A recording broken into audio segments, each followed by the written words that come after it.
Okay,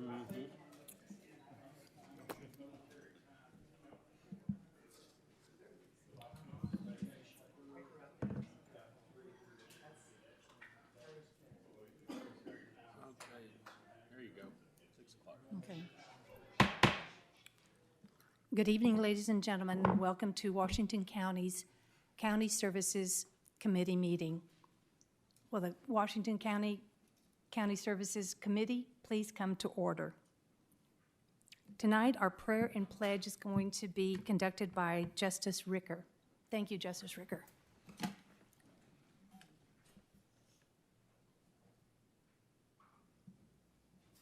Lord, we thank you for your grace, and would you look over us during our deliberations on the county business, and please look over the employees and the citizens of our county, especially with the storm damage recovery for the last several storms and flooding that we've had. Thank you very much. Amen. Amen. I pledge allegiance to the flag of the United States of America and to the republic for which it stands, one nation, under God, indivisible, with liberty and justice for all. Thank you, Justice Ricker. Item number 3 is adoption of the agenda. I have Justice Dean. Thank you. Oh, Thank you, Chair. I'd like to amend the agenda and add before the adoption the chairman's report. I have a motion. Do I have a Adopt the chairman's report. okay. Is there a second? Second. I have a second by Justice Lopez. All in favor of adding the chairman's report, say aye. Aye. All opposed, say nay. The motion carries. I have asked County Attorney Brian Lester to address and clarify certain Robert's Rules of Order procedures.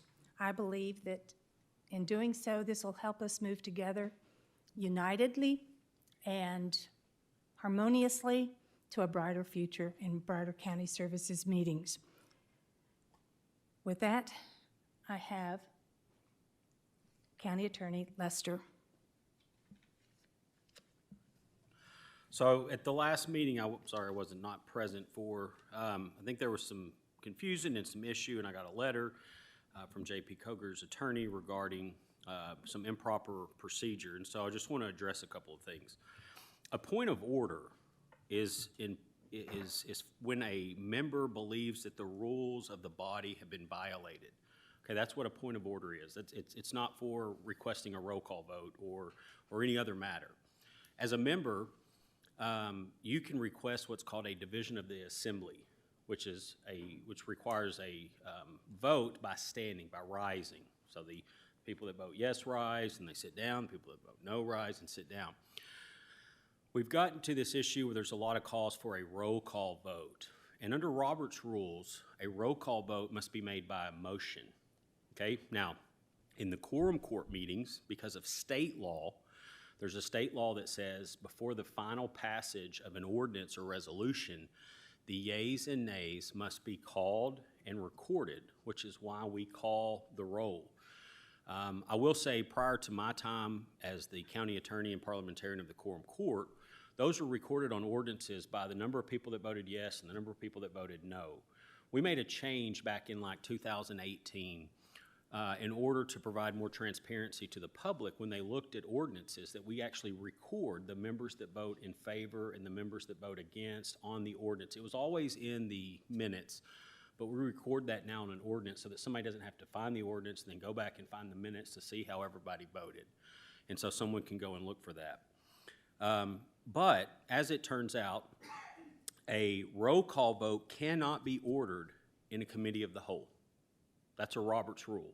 That's 4546 is the site to that if you want to look it up. But there is, and it's not going to be in that one because I think you have the old one. Is that 12? Okay, 4546, very bottom of the page. You'll see that a roll call vote cannot be ordered in a committee of the whole under Robert's rules. So I just want to clarify that. you certainly have the right to request a division of the assembly, which you can do even if you don't have the floor. You can request a division of the assembly when you doubt the results of a voice vote or a show of hands. But in order to ask for a roll call vote, you must do that by motion. But then again, under Roberts, it doesn't matter in a committee of the whole. So I just wanted to provide that information to all of you. Thank you. I have Justice Bassingale. Yeah, I'd like to ask another Robert Rules question. When the committee or court meeting is at the end, is it required to end on a motion to adjourn? Or is that just gavelled over by the chairman? So when you have an order of business that is set, and it's an established order of business, and you adopt an agenda, and that is the next item, it can be gavelled out by the chair of the committee or the chair of the group without the need for a motion. Thank you. You're welcome. I have Justice Coker. Thank you, Ms. Chair. Mr. Lester, where is that on 45? One moment, please. 45. There you go. 45, I can't find it.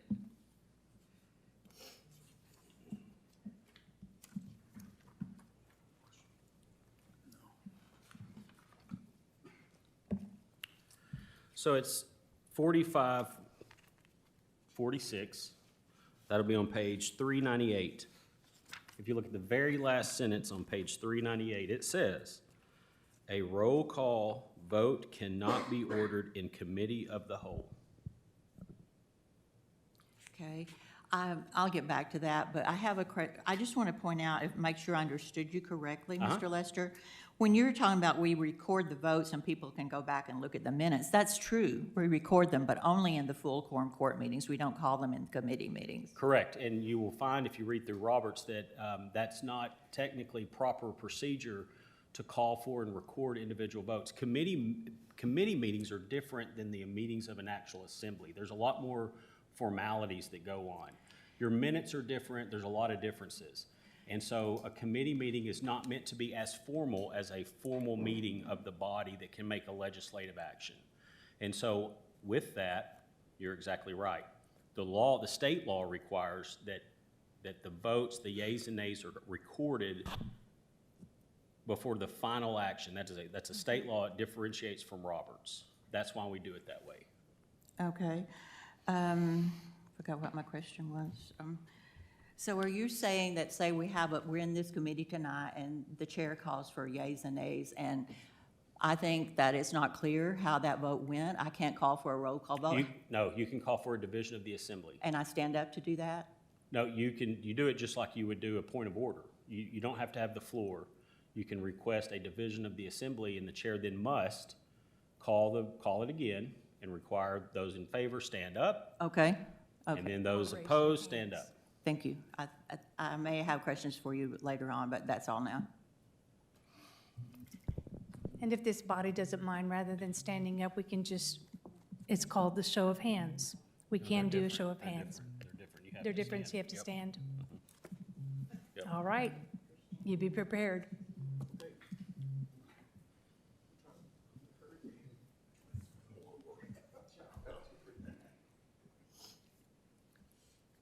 I have Justice Bruns. Could you cue your mic again? Went away. There you go. Hey, thank you.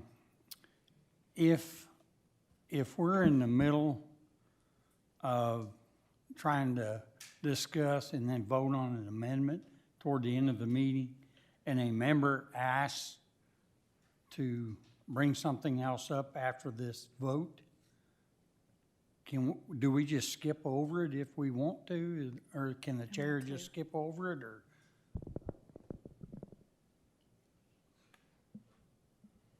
I guess I'm not following you. If you're in the middle of amending All right, a motion. Like last month, we were in the middle of discussing an amendment that we were getting ready to vote on. Right? When we voted on it, one of our members at the table here at the Horseshoe, Was that JP Massengill? yes, Okay. Requested to discuss something else that wasn't Yes. technically part. So you've adopted an agenda, and the only way to get something else added is to suspend the rules and by 2/3 vote, someone to make a motion, be recognized to make a motion to suspend the rules, and it takes a 2/3 vote to add something to the agenda after it's been adopted. okay, so we have to do that at what point? Prior to talking about whatever it is that is not on the agenda. Okay, so we could have done it at the end of that vote. Or, Yeah, if somebody had obtained the floor, yes.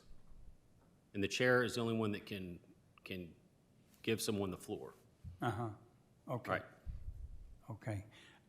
Second thing, you talked about, and I wasn't real clear, about this friendly amendment. Would you mind going over that so we can, So there's no such thing as a friendly amendment. I mean, that's just kind of a habit people have gotten into. Roberts is very formal in its process. And so in doing so, you have to, it requests and requires that you follow pretty strictly Robert's rules, which is you can't make a friendly amendment. Someone can make a motion, someone could make a motion to amend the main motion. You then take that amendment up, passes or fails, it drops back down to the main motion, but it's now the main motion as amended if it is adopted, or the main motion without the amendment if it's not adopted, and you're and back that's to what we that. did last time, right? Right, and so instead of a friendly amendment, a lot of times, because it gets real confusing when someone's trying to write down and keep up with what it is. And the best practice is, if it needs to be changed and it is in the form of like a friendly amendment and it completely changes, to just withdraw or vote down. Actually, you don't even withdraw, you vote down the motion, or you amend it, and then you can then make a new motion the way you want it to go. That's why you advised them withdraw that first motion. That's correct. I That's got correct. you. Because it gets really confusing Okay. on the person keeping the minutes and the body understanding what really is going on. That's what confused me. Yep.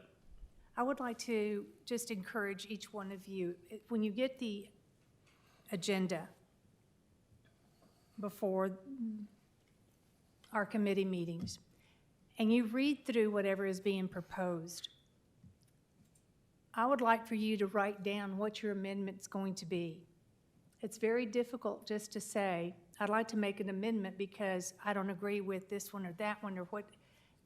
You have to be exact on what the language is, because this is going to be something to vote on as far as an ordinance.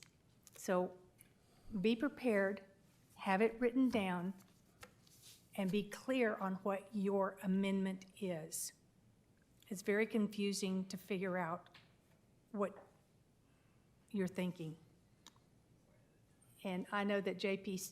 Rio Stafford has always said, to simplify or to clarify what that amendment is, do you mind if it was stated this way?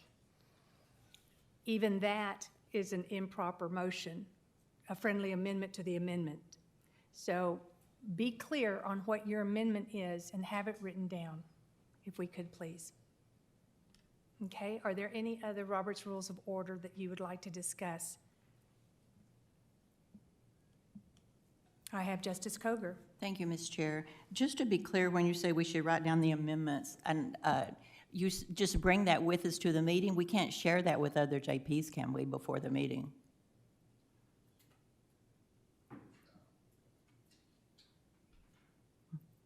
That's what I'm I asking. think you can, according to what the FOIA laws, if the last legislative session was, you cannot communicate with another JP on how you're going to vote. So if you're trying to change an amendment on how you're going to have it presented, It's okay. that's up to you to decide. I'm asking you and the county attorney, but another One question I moment, have. please. A little bit about FOIA, and this isn't a change necessarily from the way it's always been. FOIA has always it's always contemplated a back and forth. That's the part that would constitute an improper meeting. So back before there were emails, you wrote regular snail mail letters to people. And if you wrote a letter and you went back to JP's, went back and forth and sending these letters back and forth on some matters before the county, that's where you run into the issue of an improper meeting. I have made this clear for years that if you as a JP send a letter out, now we can say an email, it's just a lot easier for the back and forth on an email.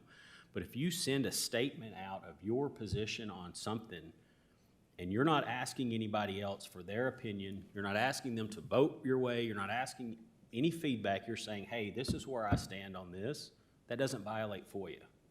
Okay. Well, That's not an improper meeting. well, okay? that's good. Now, the new law has changed to basically relax some of the back and forth and allow that so long as you are not polling someone else or asking for their vote a certain way. And it now takes this gray area of what, if it's 2 members or 3 members or how many that is, and kind of expounds it to say you can have a group of people together, and as long as you're not encouraging or talking about how you're gonna vote, asking people to vote a certain way, then you're not violating FOIA. And that's the newest change out of the 2025 session. Okay, so I had this come up today. I had some questions for HR, and I sent her an email, and I wanted to share it because I thought it might be helpful, but I didn't because I was afraid. So you're saying that if, and under that specific situation, I could have shared that with the That's other correct. JP? Okay. What about when someone makes a motion to table, does that automatically end discussion on whatever we're talking about, or can we still go ahead and vote to table and still discuss?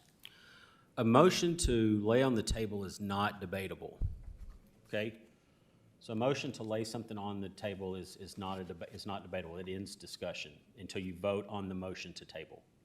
Okay, okay. And one other thing, I'm never clear about, like, when we're having a meeting and people make a motion to pass an ordinance or something, to second that motion, do you need to be recognized? Because it just seems like people just.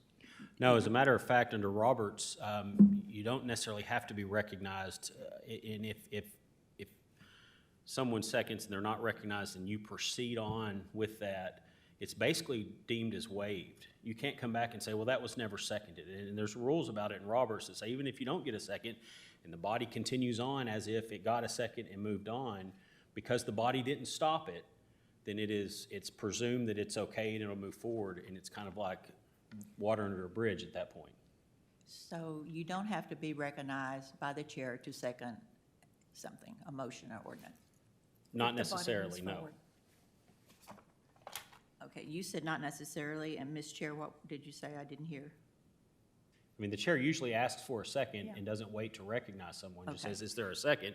And anybody can say, I second, and then that's the second. I mean, Roberts contemplates that in order for an assembly to move forward on an action, there has to be at least 2 members of the body that want to move forward in that way, which is why it requires a second. Doesn't matter who it is or anything else, it just requires 2 people. One person can't dictate what the entire body is going to do. That's what Roberts prevents. So you can't make a motion and then everybody has to go along with it if nobody else wants to. Okay. But if there's a second person, that's what allows it to move forward. And the chair asks the question, is there a second? And we wait for a response. Well, thank you very much. You're welcome. Thank y'all. I hope we've clarified some issues, and we're going to be moving forward. Thank you, County Attorney Lester. Next on the agenda is the Juvenile Detention Report by Director Tinsley. Oh, we have to adopt the agenda. That's true. Wait, did you not adopt it? I thought we did. We adopted the agenda to amend. Before we adopted the agenda.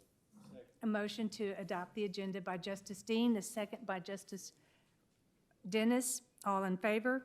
Aye. All opposed? The adoption of the agenda has been made. Number 4 on our agenda is Director Tinsley. Good evening, Director Tinsley. How are you?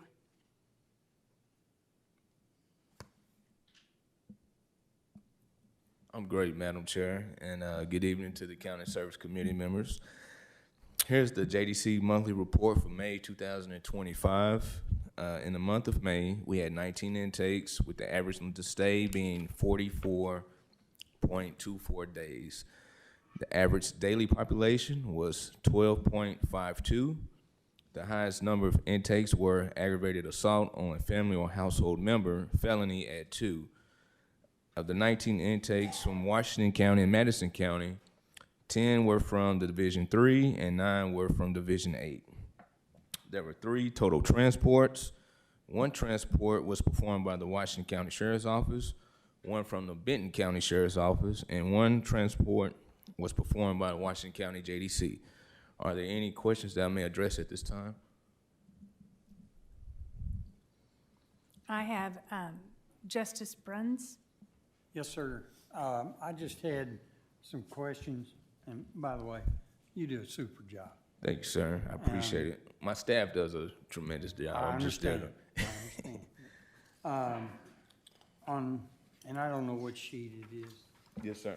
Mr. Tinsley, but it's this sheet right here. Yes, And sir. when it shows all the intakes for 2025, Yes, sir. okay, when you got 2, 2, 2, 1, 1, does that include maybe one person that does 2 different things, or does that include all different people? That includes all different people. Okay, Yes, sir. okay, just so I know how to read these. Absolutely. Now, question, I know Madison County has a new jail. Yes, sir. Is there any room for juvenile housing capability there? Well, from my understanding, Justice Burns, I think that's just an adult jail, and how the Arkansas juvenile jail standards read, you have to keep juveniles separated from adults. And so I don't think it'll be conducive for the Madison County Sheriff's Office to, keep those kids' sound separated from the adults, because, that's going to be a lot of chaos trying to, put kids here, move these guys here, move these people there. So as of right now, we don't see too many kids from Madison County. I mean, we have seen an influx here lately, but we are fine with housing them at the moment. I wouldn't want to see them in an adult facility, Right. Yes, I sir. wouldn't either. Okay, and then the last question I had, and you kind of said this a while ago, but who does your transports? Is there a certain amount of transports you do, or? Well, yes, sir, that's a great question. And so we usually try to do all of our transports. Unfortunately, with staffing sometimes, and we are good on staffing, by the way. Thank you guys for that. Some things are just last minute, right? And so we may have a kid that is experiencing some kind of suicidal ideations, and they may not qualify to go acute somewhere in the Northwest Arkansas area, Vantage Point, Spring Woods, Perimeter. And so that kid may get accepted at Rivendell and Little Rock. Well, we can't do anything last minute. And so our friends at the Sheriff's Office have been more than happy to help us out with those long transports, because I can't get a team together that quickly. But anything like, something in town locally, 50-mile radius, I think Valley Behavioral out of Fort Smith is kind of far as we're going to go last minute. But it usually takes me about 2 days to get a team together in order to transport to Little Rock or somewhere in state. Yes, sir. Okay, well, it's good to hear that you have such a good working relationship with the Sheriff's Office, because they do a great job. Yes, sir. Their transport team is amazing, and they always help us out last minute. Sergeant Sears and the rest of those young men and women are very helpful, and I'm grateful for them to just help us out anytime we need to. Thank you, sir. Yes, sir. I have Justice Coker. Thank you, Ms. Chair. Yes, I also want to say that I appreciate your reports. You give such detailed reports, and I appreciate that. This happened last month, and I was afraid it might just be a fluke, but again, this month, the total admits and the total days are down drastically from what they were at the end of last year. And I just want to recognize that for whatever. I don't know what caused it, but it's great to see that. You know, Justice Coger, usually we see a drop-off when school lets out, for some reason, you know. But as soon as August comes back around, you know, we start to, start heading upwards. And so, you know, we usually try to use this time for the juveniles to do a lot of special programming. So now we got volunteers from Fayetteville High. We have art teachers. We have so many people that are going to come in this summer and do classes with the kids to kind of, I don't want them watching movies all day long. We usually try to take them outside before it gets too hot, sometimes in the afternoon, but, we won't be just watching movies this summer. So we're starting to get back to what we used to do with our summer programmers in the summertime. Thank you. Are there any other questions? Director Tinsley, thank you. Have a good evening. You too, Madam Chair. I appreciate it. Thank you. Next on the agenda, we have number 5, Sheriff's Office, and it will be given to us by Chief Deputy Tabor. How are you this evening, sir?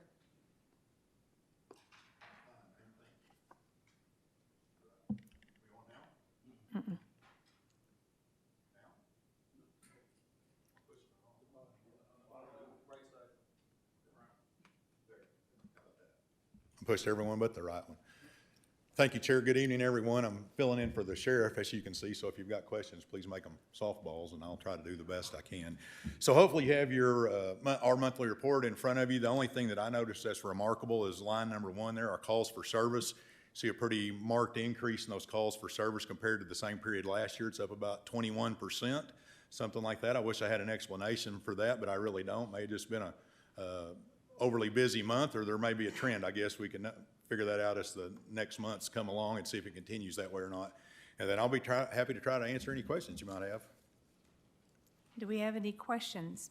I have Justice Coger. Thank you, Ms. Chair. Thank you very much for your report. I always like to know the answers to these questions too, so for the community. How many do we have sleeping on the floor last night? 99, all males. 90, okay. Well, that's down a lot, okay. And how many 309s do you have? 309s? I'm not yeah, maybe I've got that. I did not bring that number. I tried to anticipate some things you'd ask, but that wasn't one of them. That's okay, I'll get with you later on that. And another thing is how many people have tested positive for COVID? Zero. Zero. And so no one's in quarantine? That's correct. Okay. And how many women are in the jail? As of this morning, there was 102. 102. Okay, what about, I asked Sheriff Helter, Sheriff Cantrell about this once, but what about restrictive bookings? Are you no longer doing restrictive bookings? We still do some restricted bookings. This morning we had 8, but by this afternoon that was down to 2. Okay. So typically on Monday morning it's going to be a little higher because of obviously the weekend, and obviously things don't happen on the weekend like they do weekdays. So like I said, typically on Monday it's a little higher. And how is the staffing in the detention and enforcement? So I believe, and don't quote me exactly on this, but on enforcement, I think we're down to 4 open positions. In the detention center, we're somewhere right around that 30, probably 2 either direction of 30. We hired 4 this morning, so that was a pretty good bite at the apple all at one time, but this afternoon we lost 1. So it's, gain 3, lose 1, hire 2, lose 3. So somewhere right around the 30 mark. Okay, thank you very much. That's all I had. I have Justice Ricker. Mr. Tabor, did we have to do much overtime work during the tornado and the weather issues that we've had lately? We did not. Obviously, it was a very busy couple of hours there, but not a lot of overtime related to that. I know we had a lot of roads shut down for one reason or another. Luckily, the road department got out, and, a lot of times we'll grab a chainsaw and man it, but I don't think we even had to do that this time. Okay, thank you. I have Justice Fleming. Thank you, Chair. Did you have on the enforcement side, was that retirees out or they quit out? I'm sorry, so. On the enforcement, you said 4? That's correct. Was they retirees or are they? So I have to think about that. Just their positions we've had open for a long time, And so I can't off the top of my head think, I know one of them was a retirement, the rest of them I don't know. Thank you. Are there any other questions? Thank you. Chief, thank you. Next on the agenda, we have the Washington Regional Yearly Report by Mr. Shackelford. Good to see you again, sir. Good evening. Thank Good you all. evening. I am proud to let you all know that Washington Regional will celebrate our 75th anniversary this year. We opened as Washington County General Hospital in 1950 with 50 beds, and today we have 425 beds. We operate under a long-term lease with Washington County that began in 1988 and runs through 2063, and that lease requires that I come annually and give an update. You should have our annual report in your packet, and we've got some slides to help hopefully make good use of everybody's time. I'm joined this evening by Natalie Harden, who's our Vice President of Marketing. So thank you, Natalie, for being here and getting this report together. Our report is Live Life Knowing Your Health is in Good Hands. Just a little bit about Washington Regional. We currently have 3,600 team members. Our mission is to improve the health of the people that we serve through compassionate, high-quality care, prevention, and wellness education. And our vision is to be the leading healthcare system in Northwest Arkansas, the best place to give care and the best place to receive care. The map, you can see our main campus here in Fayetteville.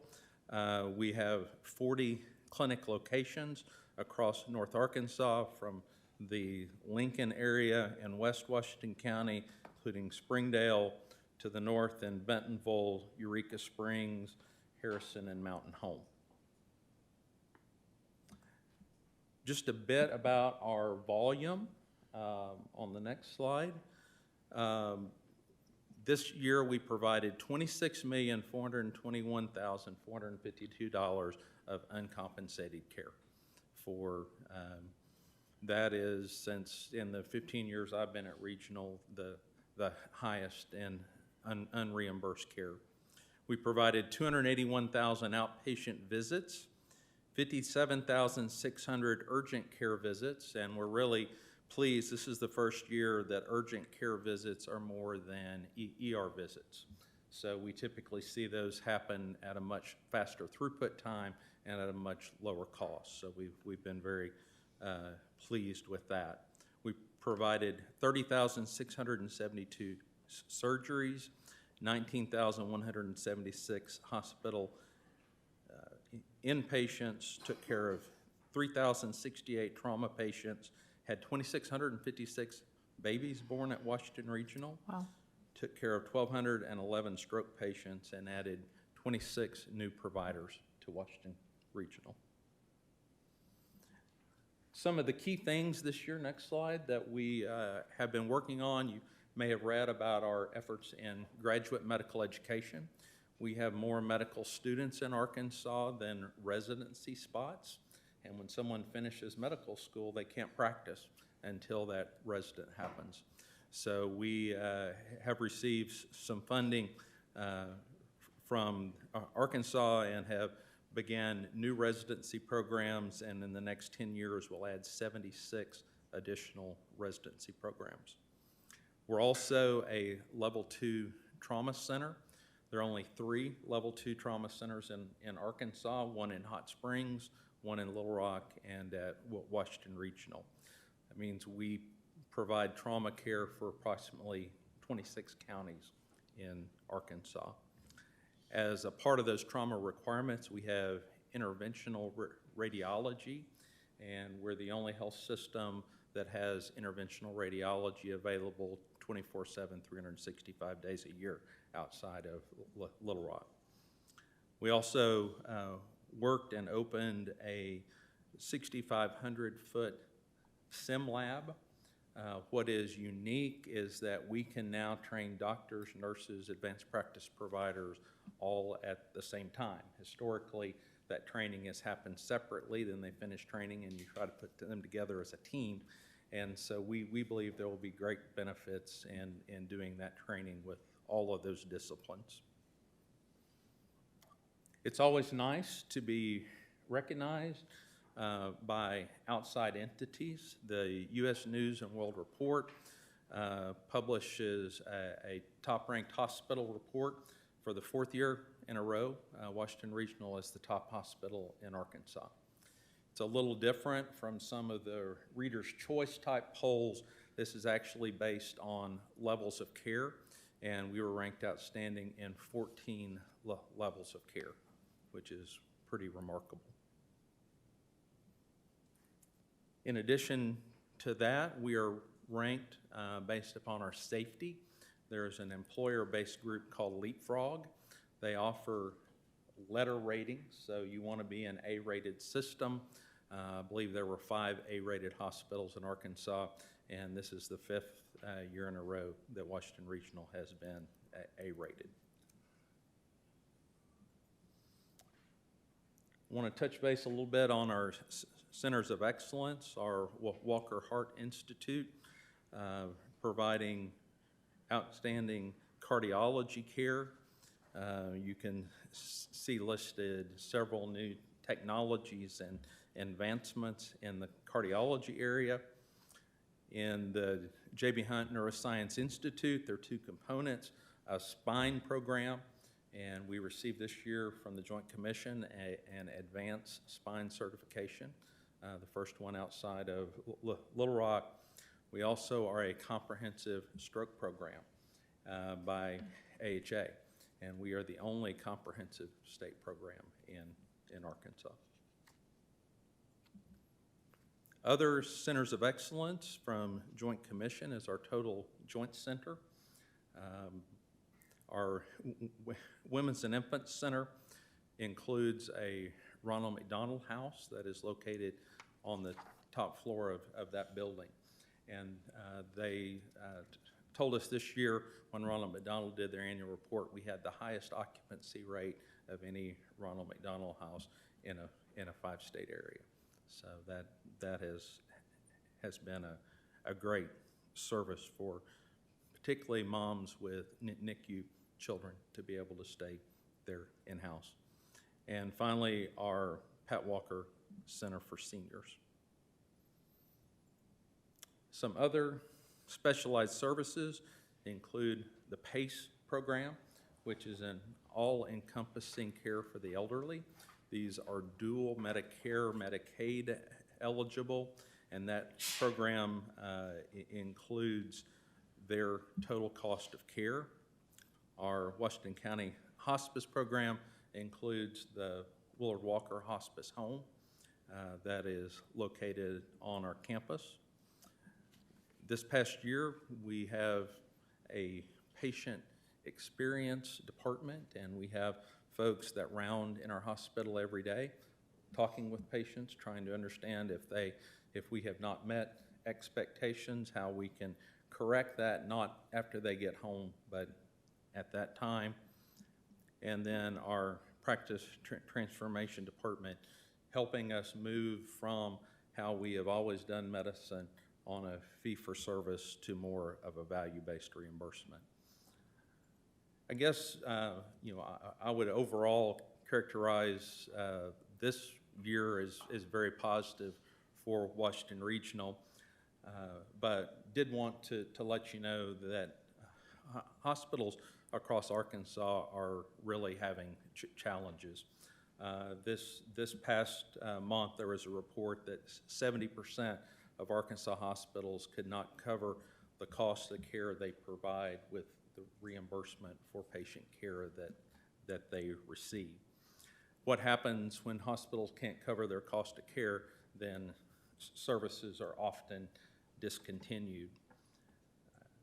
This year in Arkansas, only 24 of 75 counties have a hospital with labor and delivery. So let that sink in. 24 out of 75 counties in Arkansas have a labor and delivery department. It doesn't reimburse very well, and although things go well most of the time, when things don't go well, there's usually a high cost. Arkansas ranks near the bottom on both Medicare and Medicaid reimbursement, And the reality is we face many of the same challenges that other businesses do. Challenges with cost of labor, challenges of inflation and supplies.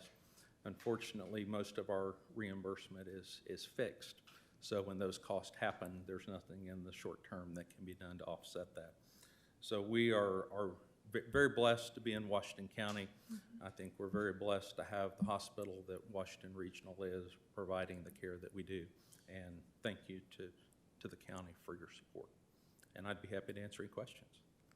And we'd like to say thank you and congratulations on your anniversary. Thank you. I have Justice Bruns. Justice Lopez. I'm sorry. You were, what happened? Okay. Justice Lopez. Thank you, first and foremost, for the care that you all do provide for the citizens of Washington County.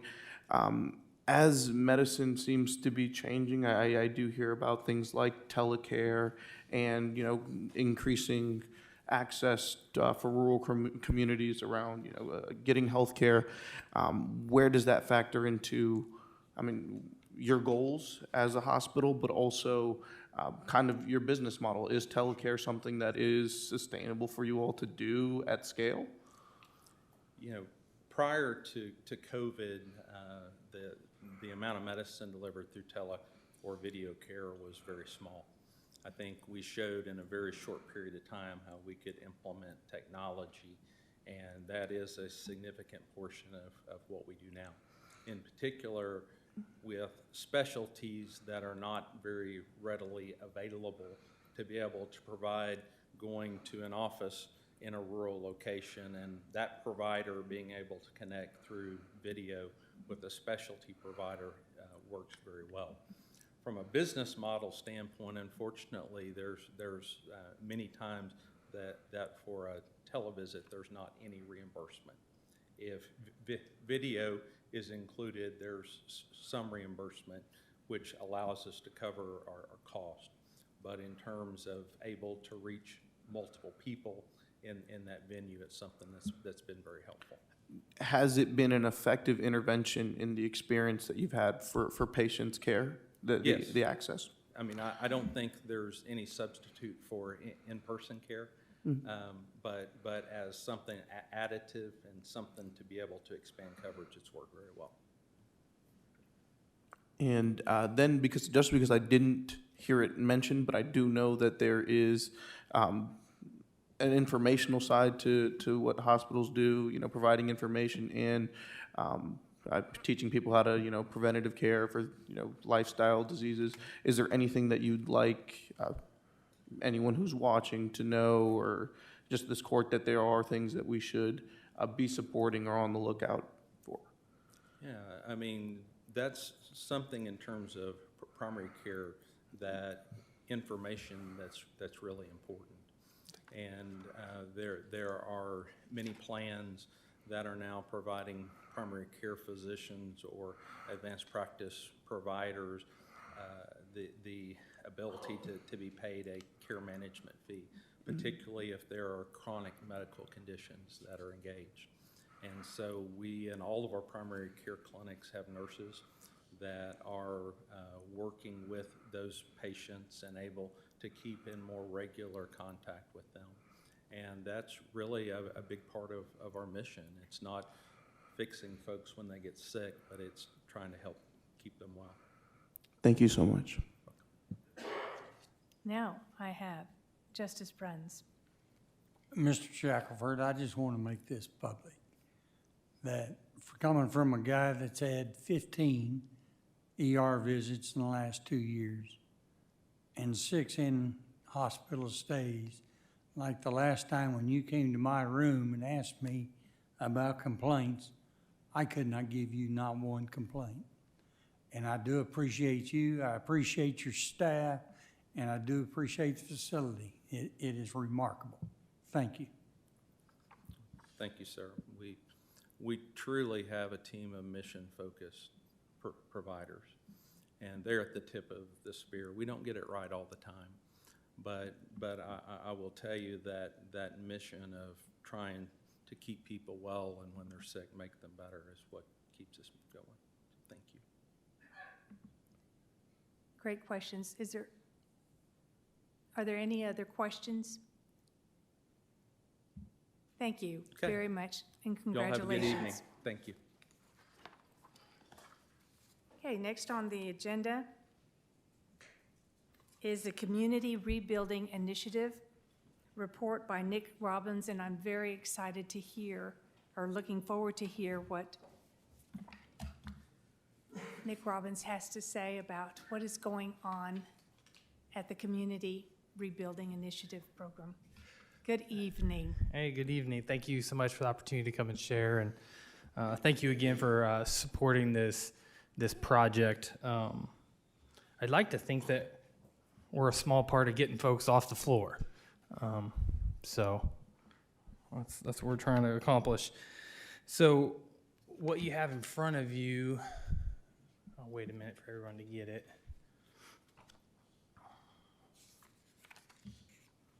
While we're waiting, why don't you introduce some of your team members that are here Yes. this evening?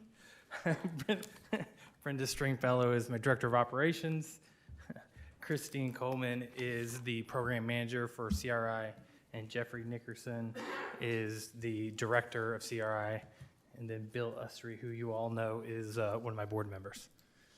Good evening to y'all.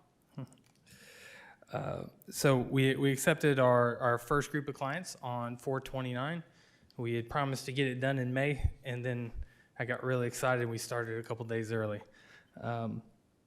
During the first 30 days, we've served 30 participants, or we call them residents. And so I got the ethnicity breakdown on there and average age, the arrest and legal status. Most common charges are FTAs, possession of controlled substance, and theft. We call those lifestyle crimes. So these are situational, or these are not situational crimes. These are the things that they're doing on a regular basis, typically due to homelessness or addiction or mental illness. The average bond of the individuals we've served is $53,890. And we originally talked about taking individuals with $10,000 or less, but they're basically, when we didn't think about all the FTAs, and they're very high bonds, and so we talked to the judges, and judges were good with us working with them as well. So it looks higher because of FTAs could be $100,000 or $150,000 bonds. So we have city of residents prior to arrest. 34% of our residents came from Fayetteville. We're living there. 21% from Springdale, and then no other city had more than 4%. The range of time spent in Washington County Jail prior to arrival to CRI was anywhere between 2 days and 240 days. So to give you an idea, the group that, the first couple, we take groups of 5 guys at a time, they had been in county jail for quite a while. But now as we're progressing, they're in there ideally no more than a week. So we even get individuals within just 2 days of being there, get them transferred over. Before, let me do this last one. So we average, of those individuals, they've on average 9 times in Washington County Jail. So this is the frequent flyers, and again, because this is lifestyle crimes, they're typically low levels, so they're getting out quicker, and they're from our community, the bulk of them. The background and social stats, 76% are fathers, which is the largest percentage of any program we've ever done. Like, that's significant. On average, 59% of the programs we've ran over the last 9 years have been fathers, and this group is 76%. So when we talk about the impact of, generational change, I mean, there's a lot of dads that we're working with. So they can create a huge impact. 35% of these fathers live with their children prior to incarceration. 48% had daily contact, and 30% had no contact with their children. 83% were not on a lease or mortgage prior to incarceration. So again, it just highlights that the homeless population is primarily who we're serving in this program. 48% have abused opioids in the past. 52% self-reported that their drug of choice is methamphetamines. 45% reported never participating in a substance abuse treatment program. I mean, that's huge. To know that if we're working with somebody that's 41 years old on average, and the very next one says in childhood, the average age of first use is 13 years old. So if from the age of 13, your first use, to 41 years old, about half of them haven't even had the opportunity to go through treatment. So whenever we, in a minute, I'll welcome all the comments and questions. That's the biggest thing that we're offering. We're offering treatment in a safe setting with people that care about them. And to know that many individuals have never had the opportunity to go through that was pretty surprising, to be honest. 45% of the participants reported to being humiliated, insulted, or swore at as a child. 28% of the participants reported being sexually abused as a child. 38% of the participants reporting feeling unloved and unimportant as a child. 24% of the participants report being neglected in areas of food, clothing, and protection as a child.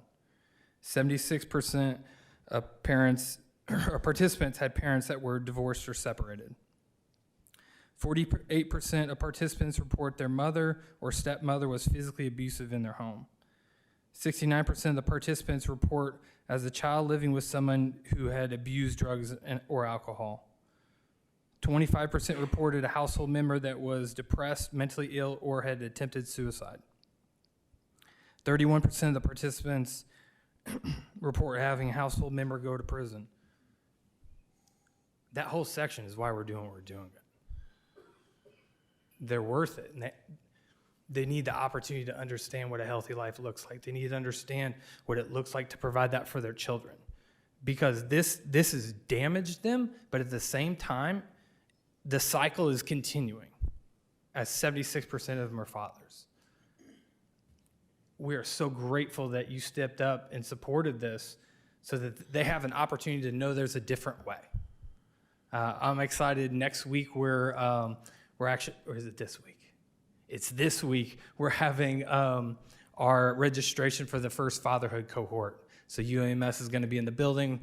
We got, I think it's 6 dads that will go through the first one. And so that will be 3 days a week for a month. And then we'll start the next cycle. And what's so exciting is to see them interested in it. We have numerous guys that had children since they've been with us. And again, we're only 30 days old. We had 2 people that had children since so we really need to get going on this fatherhood thing. So program exits, 2 were released. So basically of the 30 people, we have 19 people in the building today.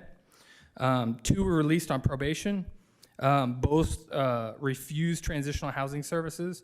The neat thing is we have so many providers that are partnered with us. We have yet to have a need that wasn't actually pretty easily met. Our staff is pretty resourceful, and the partners, we actually have 5 different transitional housing organizations partnered, and that will start training this week, and will be coming into the program on a weekly basis starting next week. And that's just for housing providers. We're not counting all the rest of the groups. But that's huge in Northwest Arkansas when we know housing is such a major problem. But as you can see, 2 of the people refused. So we're really, and as a staff, we met today, and we just talked about it. We know we need to, 1, build trust, and then 2, educate the value of the opportunities that are available to them. Because it's not just about having opportunities. It's about convincing an individual that starts with trust and then understanding to get them to take the leap of faith and do something different.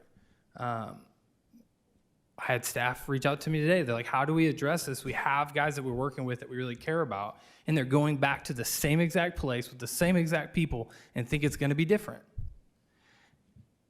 And the answer is, and it's how it's always been all the time we've been doing this work, is that when they're ready, they'll know it's available. When they're ready, they'll know how to get a hold of us. When they're ready, they'll know that there's a bed for them, because not everybody's ready.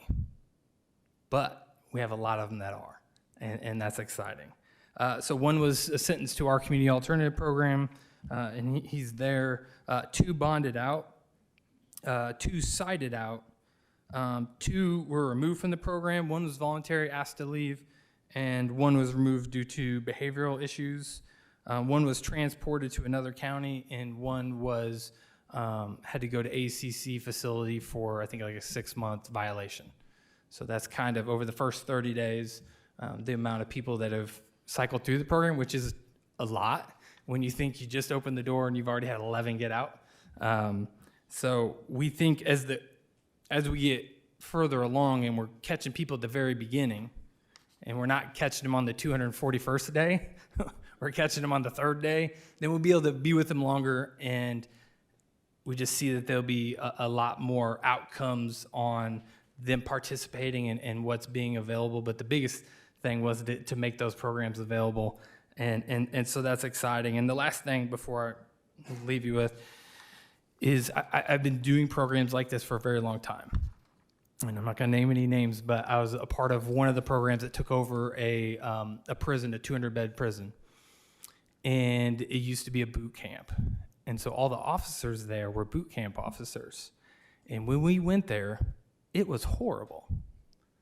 Because we were trying to bring a culture and then invite the residents to the culture, but we didn't have the support of the staff.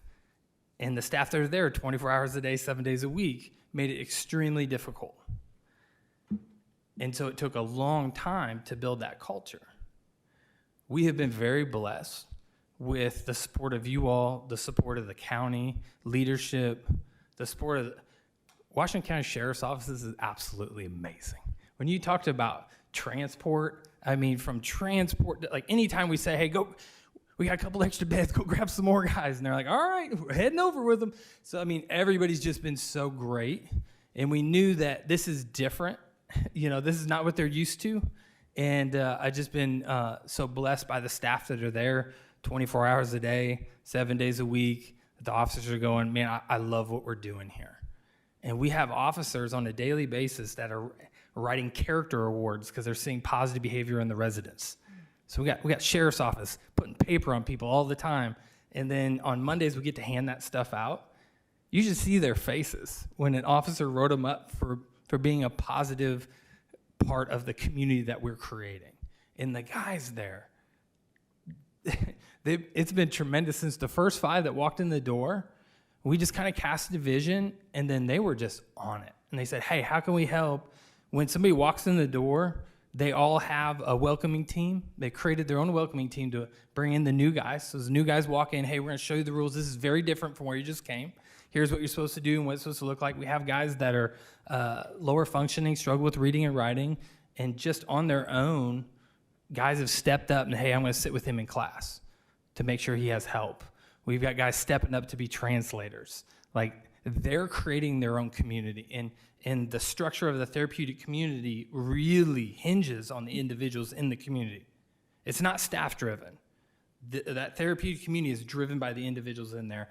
And we've just been blown away by how much they've taken ownership with it and dominated. And we're excited to get them out in the community so we can spend some time with them out there. So with that, any questions or comments? Wow. Wow. That is just amazing. Thank you for the statistics that you gave us. I think it's eye-opening, shocking on how high some of it is.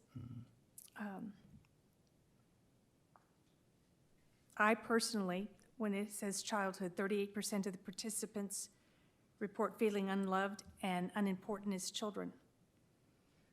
The reason I became a homeroom mother to both of my sons was because I saw a 2020 program on Charles Manson's, the Manson chicks. They were in prison for life because of the bloody, heinous murders that they committed. And they all said the same thing. They were not together.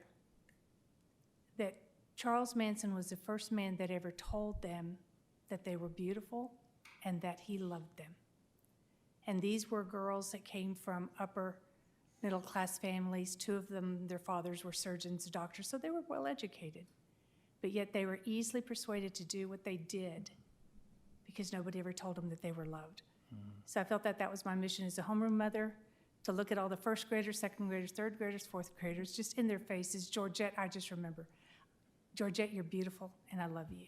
And they would just, so if anybody has an opportunity to tell a child that they're beautiful and that you love them, and doing what you're doing, maybe that can finally go down. Do we have any other questions? I have Justice Koger. Thank you, Ms. Chair. Yes, thank you very much, Mr. Robbins, for that report, and I appreciate that. I have just 3 things I wanted to ask you about. First of all, it's very impressive that you're getting people within 2 to 3 days. I don't know how you're doing that, but if you could kind of walk us through that process, I know people that I know in the community would like to hear that too. Absolutely. Yeah. One thing is, for every program we started, we always have a concept of what we think is going to work. And then within, I don't know, 24, 48 hours, that's blown out of the water. So we've like reinvented ourselves numerous times already. But currently what it looks like is there's an officer. So in our facility, there's an officer in kind of like a little bubble area. And then there's an officer in a locked room. And the officer in the room actually every day looks on who was in the last 24 hours incarcerated, and he vets them. And then he creates a list, and then he sends that list to my director, and then Jeffrey goes over to the jail. And just to clarify, so for an individual to participate per our grant, they have to self-admit that they have a substance abuse problem. So to go to a treatment program, you need treatment. So let's say there was 5 names. So Jeffrey would go over there, and he'd meet with all 5 in a classroom setting. He'd cast a vision for what we're doing. He'd get to know them a little bit, ask them if they have a substance abuse problem, and then ask them if they'd like to participate. So I think most days we've had individuals that aren't interested in it. I'm not sure if every once in a while there's somebody that doesn't say they have a substance abuse problem, but for the bulk of them, so let's say we were working with 5, 4 of them are gonna say, come on. And so then we take those 4, and then we send them to be medically vetted to make sure that they can be at that location, because we don't have 24 care like they do at the main jail. Karis comes over once a day regularly, and then if they need to come over more, they can. So then Karis kind of vets them, and so let's say now we're down to 3. That 3 gets put on the list for Tuesday, for intake day, when we bring everybody. And basically, we're doing that every day. And then, so sometimes a guy went on Monday, and they get thrown on the bus, so that we're trying to vet them every 24 hours to be able to keep up with that. And we'll ask them if they were going to bond out, and just kind of let them know that we have had a couple people come and bond out like within 24 hours, but we try to just take the individual that think they're going to be there for a while, so they can get some of the services. Okay. What about, we heard from the sheriff's office that they have 30, they're short like 30 people in enforcement. Is the sheriff's office, they're providing officers from the detention center to to the CSU Correct. Building, okay? Yes. Is that working out okay? I mean, has there been any problems? Are they getting overtime for working there? No, it's just a regular shift. They selected the individuals that would be at our location prior to us opening. So we have the same officers. Okay. For each, like 12, there are 4 days and 3 days, and so they cycle, but it's the same officers that we work with. So they were selected prior to, there's a lieutenant that's over just our location, and so he come and checks on things and helps in the vetting process as well. So they've been amazing, and they were specifically chosen because they were interested in what we're doing. So Okay. that helped. What is the number of detention center officers that you have there? 8. 8? Okay. And a 8 and a supervisor. Okay. One more question I have. I'm assuming that a lot of the people that you're helping probably need mental health services. Mm-hmm. Okay. How is that working? Are you being able to access that for them? And say when they leave, do they get continued care with that? Yes, that's a great question. Yeah, Arisa Health has an office on site. So everybody goes through individual counseling and group counseling every single week. And then they're offering 30 days of telehealth by that same so to not change care. I guess per policies, it's best to not make a dramatic just change while they get them placed wherever they're going. Yeah, it's a blessing to have Arisa Health on site helping out. What about helping them get prescriptions when they leave? Is that part of that? Like drugs that they might need? So that would be based on insurance. And so the individuals, when they come to us, they actually, Caris Health applies for insurance for them. So the individuals are actually on insurance that come through our program. So when they get out, as long as they don't, so I'm not an expert on this, so don't quote me. Because of the work requirements for Medicaid, you've got 90 days. So you can have insurance for 90 days, but then when you have to do like your quarterly, here's who I try to get a job from or whatever, it would drop. But because we haven't had anybody that long, and we really don't anticipate anybody being there that long, they'll have insurance once they're released. Okay, that's all I had. Thank you very much. I have next was Either one. Justice Fleming. Thank you, Chair. I've had a couple of ladies call me that their husbands work there, that works for the sheriff's office, and they're really concerned about their safety because that building has not very much lighting at all outside, and them officers' cars are out in the parking lot that they have to travel back and forth at night. And you know, we had an officer killed right here in the city of Fayetteville, and pretty tragic that these officers are out there all hours of the night and day with no safety fences around them or no place to come in and out and drop people off. And that's a concern we're gonna have to work on, I got a feeling. Okay. I just think if the families are concerned about it, it's gonna be Yeah. a problem. Absolutely. Thank you. I have Justice Lopez. Thank you, Chair. Thank you, Mr. Robbins, for being here. You know, I am very, very excited about the work that is being done and the work that will continue to happen in rehabilitating the people that go through this program. I remember that it was addressed when you first brought this proposal before the horseshoe, but, you know, addressing something like a failure to appear. I know this program is about building sort of social infrastructures around people who have never had it before. What type of services are pertaining to getting people to and from court, you know, once they get out? I know a lot of that is, you know, building their sense of personal responsibility about being there when you can, but are there ride services that the program, you know, connects them to get there? So everybody that's released is released with we call it reintegration packet. So there are peer support specialists that will help out with that. Pearl is one of the biggest group in our area, in the peer world. And they have a staff member at our location. So Jim's kind of the point person for when an individual's getting close to getting out. He works with them on an individualized plan. They have multiple numbers, his and some of my staff. And then if they're going to a program or whatever, we basically try to do a warm handoff. Here's the things that are still out there.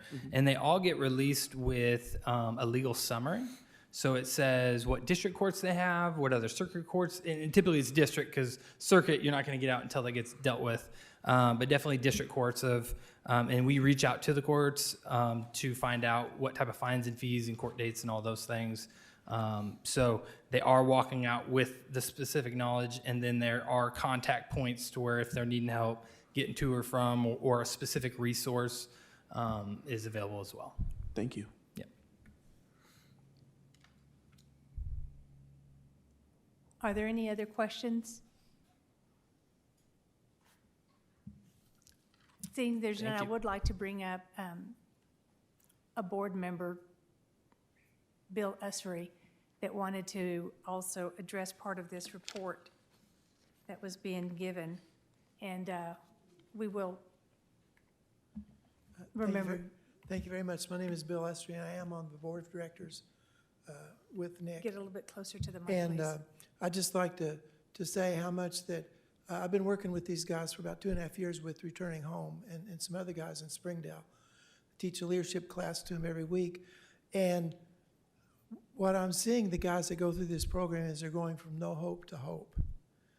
And I can't tell you how much I appreciate this court and the judge and the staff that are supporting this. It's unbelievable what this program has the potential to do. We're doing it here in Washington County, but we're fixing to do it on a much larger scale. And obviously, this is kind of we're trying this, and the thing that I appreciate so much about returning home is you could tell by Nick's report that he is constantly thinking on his feet.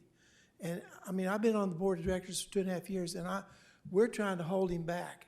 And he is all the time, you know, this isn't working. We need to tweak this. We need to do that. And you can see the results of that from just what he's talked about tonight, how that this isn't working or this can make it better. What a great opportunity for us. You know, and I've seen guys, I ran into a guy at Sam's and he said, "Remember me? I was in your class a couple of years ago." And I said, "Yeah." And he said, "I'm married. I've got a kid. I've got a job. I've got a side hustle." And that's a great example of these guys are going from somebody that is a liability to the county to being an asset to the county. And then the last thing that I'd like to say is that he was talking about the families, and you all saw all those statistics. This program has the opportunity to change family trees and to change that generational thing that happens. You know, and so I am obviously very supportive of this, and I encourage you all to support this. You know, and I don't see how anybody could have anything against this program. I just don't see how that could happen. The potential is enormous, you know, and I thank again for y'all for your support. Thank you. Thank you. With that, we're moving on to the next item on our agenda. And that is new business, number 8, an ordinance amending ordinance 2025-017. And is Director Bennett, you are on. And this is regarding our employee vacation policy. Good evening, how are you? Good evening, how are you? Doing well. Good, thank you so much for having me. We had such success with adding the changes to the vacation Get policy. a little closer to the, so Sorry, that my way voice we know doesn't that- carry very well. We had great success with adding the additions that we previously passed for the vacation policy. Thank you so much. We did have several requests to add military service and honor that, and so we wanted to come before you and see if we could add that. Are there any questions or motions? I have Justice Lemming. Thank you, Chair.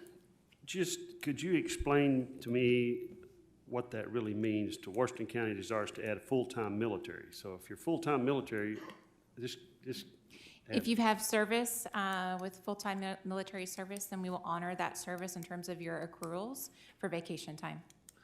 So, meaning if you was full-time and you work for the county now? Yep. You're bringing it with you? Yeah. Okay. That was just throwing me off.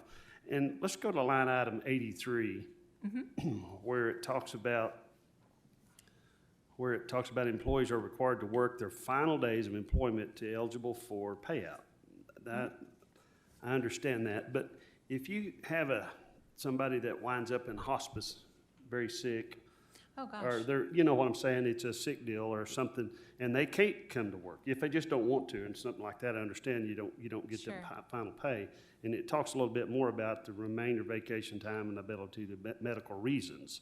Sure. So that would that cover that? Yeah, look, you can't have every scenario in a handbook Right. or guide, and we would use our discretion to do the right thing, right? So, I mean, that's definitely a scenario where we would want to make sure we're taking care of the employee. Yeah, I just didn't know if that, That's a general rule that we want them to work through their notification period. so basically if somebody's sick and out, they're gonna be, the family, people's gonna be trying to work through the problems to make sure that all happens in fair.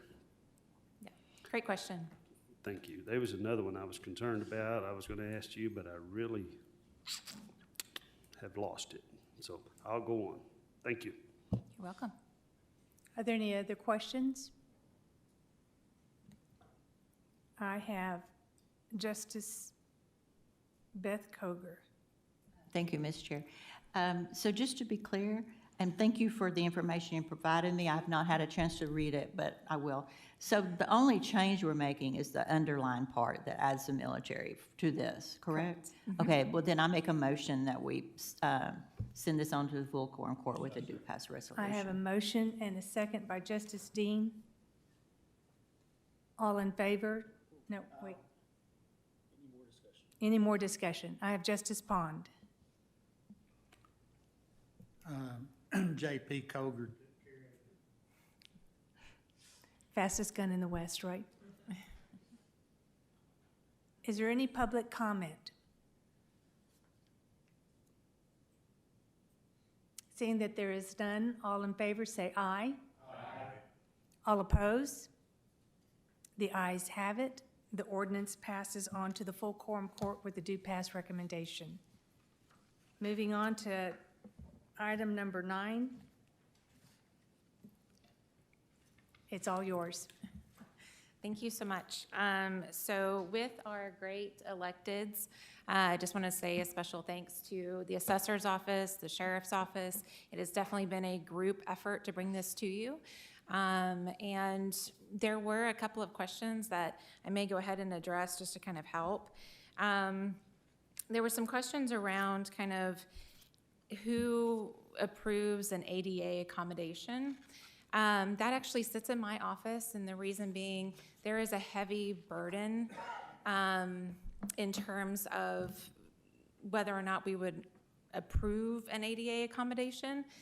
The Supreme Court came out with a ruling 2022 maybe, I can't remember now, but there was a case with the U.S. Airways where they actually shifted the burden of proof from the plaintiff to the employer when it was very clear that at face value they should have approved an accommodation. So very cognizant of that whenever I look at an accommodation, so please know that I take that very seriously. So that was one of the questions. I just wanted to kind of give that information to you all. Other than that, if there's any questions. I have Justice Lemming. Chair, I've talked to several of the elected officials, and they're really excited, and I think you're really excited, and I'm excited for it all too. But there's just one deal in here that I've had trouble with for a long time, and there's probably no way I can change it or ask to change it, but where it talks about county, let me go back here and find it. It says county employees are at-will employees.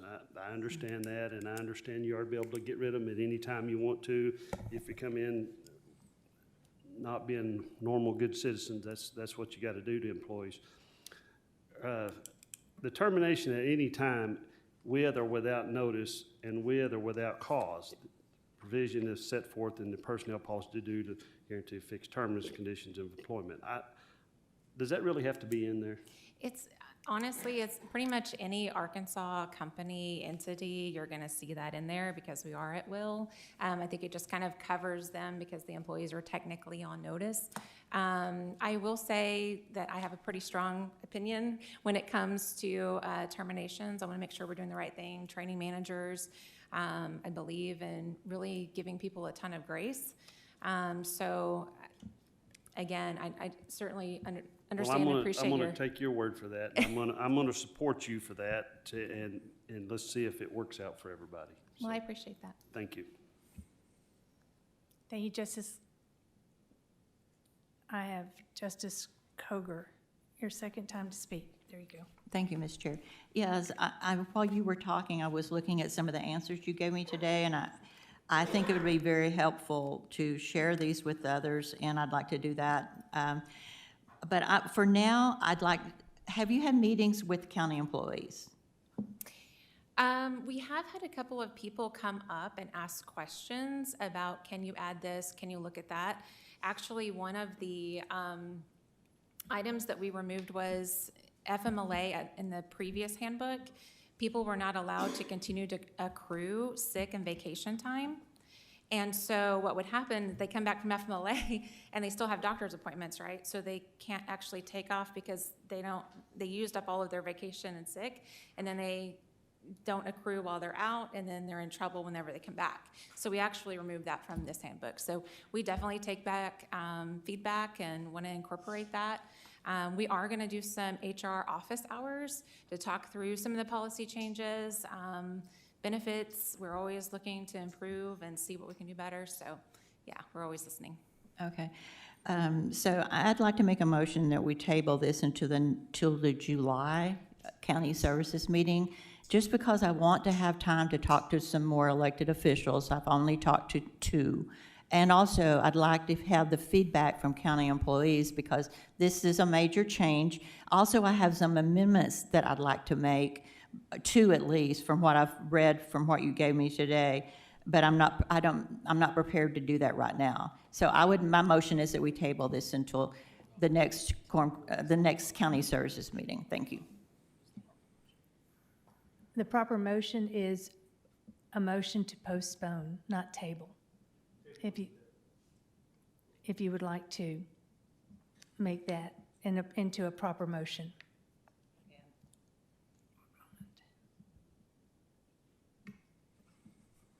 Thank you, Ms. Chair. Yes, I would like to change my motion then to be a motion to postpone.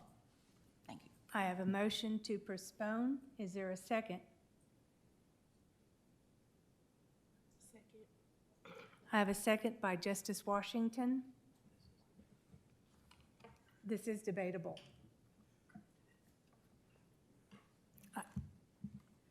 Okay, Justice Lemming? If you'll read a lot of this stuff, this information that they've got on here, if you'll go to the Arkansas Association of Counties handbook, you'll find about 85% of this stuff that's in the Arkansas handbook. I don't think we need to postpone it. I think we need to pass it on. So I'll be voting to pass it on. Is there any other discussion?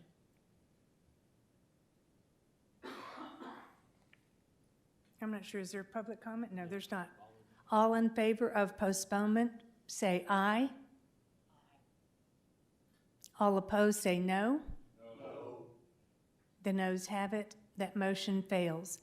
I have Justice Butch Pond. Yes, ma'am. We don't have a motion on the floor yet to pass. I move that we pass this to the full quorum court with a due pass recommendation. I have a motion by Justice Pond and a second by Justice Dean to pass this on to the full quorum court with a due pass recommendation. Is there any discussion?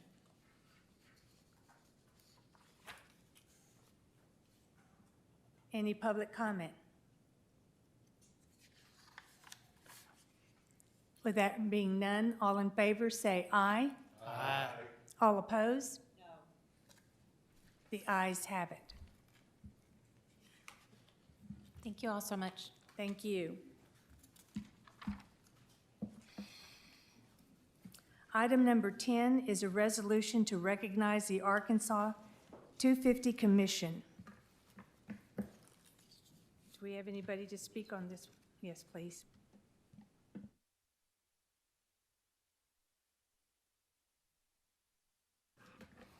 All right, so this is simply just a resolution to support the Arkansas 250 Commission. As a lot of you are aware, July 4th of this year will be the 250th anniversary of next year, I'm sorry, 250th of 2026, you're right. So I guess it's a quincentennial, is that right? Is that right? Or semi-quincentennial, there it is. And so all this is the governor is putting together a commission to prepare for a big 250th celebration. As you're aware, I think the president, Congress are also all doing their own things to prepare for this. And so this is just a resolution saying that we will support this significant milestone in our country's history.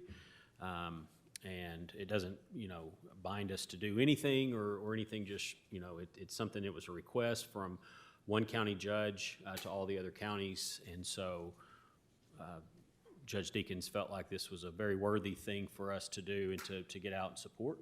And so that's basically what this is.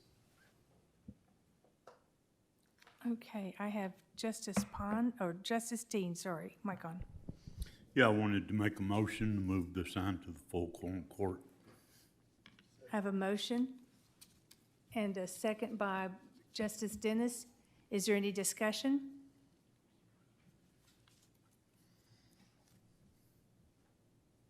Any public comment? All in favor, say aye. Aye. All opposed? The ayes have it. Is be passed on to the full quorum court with a due pass recommendation. Item number 11, we have citizen comments, a 12-minute comment period with 3-minute limit for each individual to comment on the items on this agenda. Do we have any public comment?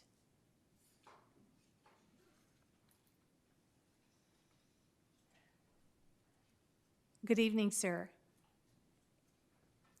Please turn the mic on down at the bottom. Thank you. And state your name Hello. and Good your afternoon. address, please. Yes, ma'am. Kenneth Lovett, 18702 Clearwater Road. CETA has completed their air testing around Eco Vista landfill in Washington County. They started on May 2nd. They finished on May 11th. They say there's going to be 60 days before we hear from that information. Their citizens have concerns around the area because of the way the test was set up and handled. We won't know exactly what the details of that will be whenever that comes out, but they didn't test some of the hot spots from the last time, so that's a concern. But anyway, the other thing is I've reached out to Mr. John Luther 9 times since December the 12th, 2023. The last information I got was contact the judge's office. The judge's office won't talk to me either, but the call to Mr. Luther, the last one, was on Friday, May the 23rd at 8:50 a.m., and it was 2 seconds. He answered the phone and hung up. And then I called him back and left a message, and I still haven't heard from him. But lots of people have asked me, why am I bringing an ADQ issue before Washington County? We need your voices. We need your help. There's people around Harmon and Tawnytown in Washington County that are affected by this every day. It's not just a part-time thing. They started the gas plant for gas to electricity in 2012, and that started the issue. They started the gas to the gas plant, whatever the new thing is, RNG plant. They started it in 2023, and things have gotten worse. The last day of testing, they fogged us with leachate, the smell of leachate. And CETA got several tests on that, but it's just ridiculous that within 3 miles, you can't get away from it. Some people had to leave their home. Some people went to the hospital. Some people hadn't returned home over 10 days. We need y'all to be aware of the issue. We need you to speak out. We need you to call ADH, Department of Health. We need you to call ADEQ, whatever you can do. We need your help. Thank y'all.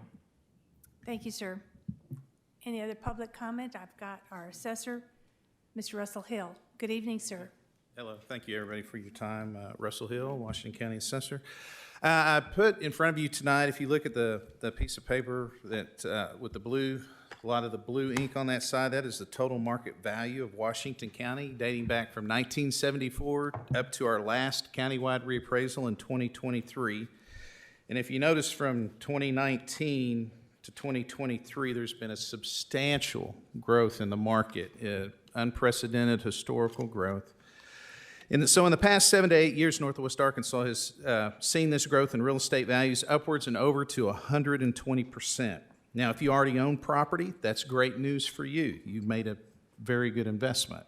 But if you're looking to buy, for you, that's a completely different story. In Arkansas, we have a wonderful amendment in our Constitution called Amendment 79. It protects current property owners from these dramatic increases by capping your property tax bill.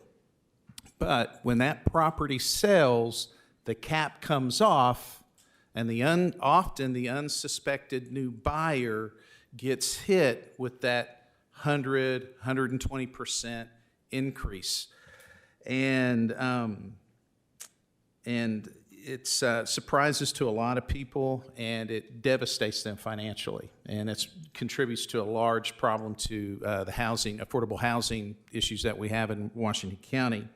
Here's an email I received just last week, and pretty common. I actually had a phone call today, same situation. In this email, he says, "Hello, I'm hoping to get some help understanding how our assessed value went up $90,000 over the prior year. It went from 125 to 214, when the total value of the house stayed the same. It's because the previous owner had a cap. This increased our mortgage payment nearly $900 a month. I don't see how this is even logical. It's certainly not sustainable. Sadly, this is a common occurrence. A lot of our Board of Equalization appointments, people come in, we'll see anywhere from 50 to 100 each year. It usually was only during a reappraisal year. And they're coming in, they're not really complaining about their value, because oftentimes our value's lower than what they paid. They just want answers on, why did my tax bill double or triple? And it's because of the market. I mean, Amendment 79 does a great job for current homeowners, but it doesn't do it for new homeowners. This led our team to really kind of figure out a way, what can we do to protect citizens in Washington County, home buyers, from at least not getting, I mean, it's written in the law, there's nothing I can do in my office. So we created what we called the property tax estimator. And so we created this card really to get it into the hands of realtors who can put it in the hands of their clients. You simply scan the QR code. It takes you to our website, which is on the county website under the assessor section. This was a great collaboration between the assessor's office and the IT department. We created this tool, the IT created this tool with really in about 30 minutes. It was up and running. And it just, all you have to do is scan the code. It takes you right to the site. You type in how much you're going to pay for the house, and it takes the lowest millage rate in the county and the highest millage rate in the county and says, you're going to fall somewhere between here, depending on where you live in the county. And it gets them a much closer estimate of what they're actually going to pay. If you want to look on the back side of that paper, this is where kind of some of the confusion gets in, so you kind of have an understanding. These are 3 different property record cards in Greenland, all on the same street. 2 of these houses are side by side. One home was purchased in 2002, the top one for $126,000. Their new market value of 2023 is almost $280,000. Mr. Hill? Yeah. Can I get a motion to have him extend his time, please, so we can do this properly? Have a motion to extend, all in favor? Okay, there you go. Thank you. And the reason I wanted to share this is because I know you talk to your constituents. I want you to let them know that this tool is out there and just to see how this works. So their market value is $280,000. The full assessed is 20% of that, which is $55,960. Their taxes that they're paying on is $38,802. Okay, this lets me know, if you look at the estimated taxes on the far right, their estimated taxes, they're paying about $1,251. I put cap in there, they have a cap rate in play. They're not paying the $55,960 at the full cap, at the full rate. They're paying the $38,800. They also have a homestead credit, so that makes it $1,251. This other house below, bought in 2003, $140,000. It's almost $305,000. Their full assessed value is almost $61,000. What they're paying taxes on is almost $24,000. So their tax bill is $537 on a house that is $25,000 more expensive. That lets me know that they're frozen. These people have lived in this house for a long time. They're over 65. We have frozen that value. If you were to take the cap off of that, the new owner would be hit with a $3,000 tax bill a year. It's going up $2,500 the following year. That's nearly $200 extra a month, you know, on what most are now is considered not even a starter home at $300,000. You know, you're lucky to get into a home for that. And then down below, the cheapest of the 3 homes on the same street, $233,000. Its full assessed is 46. Its taxable is 46.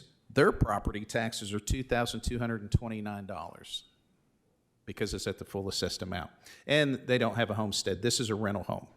So the renter's paying the taxes on this. So just to kind of give you an idea of how confusing it can be for people out there that are looking to sell or looking to buy, that, this is a tool.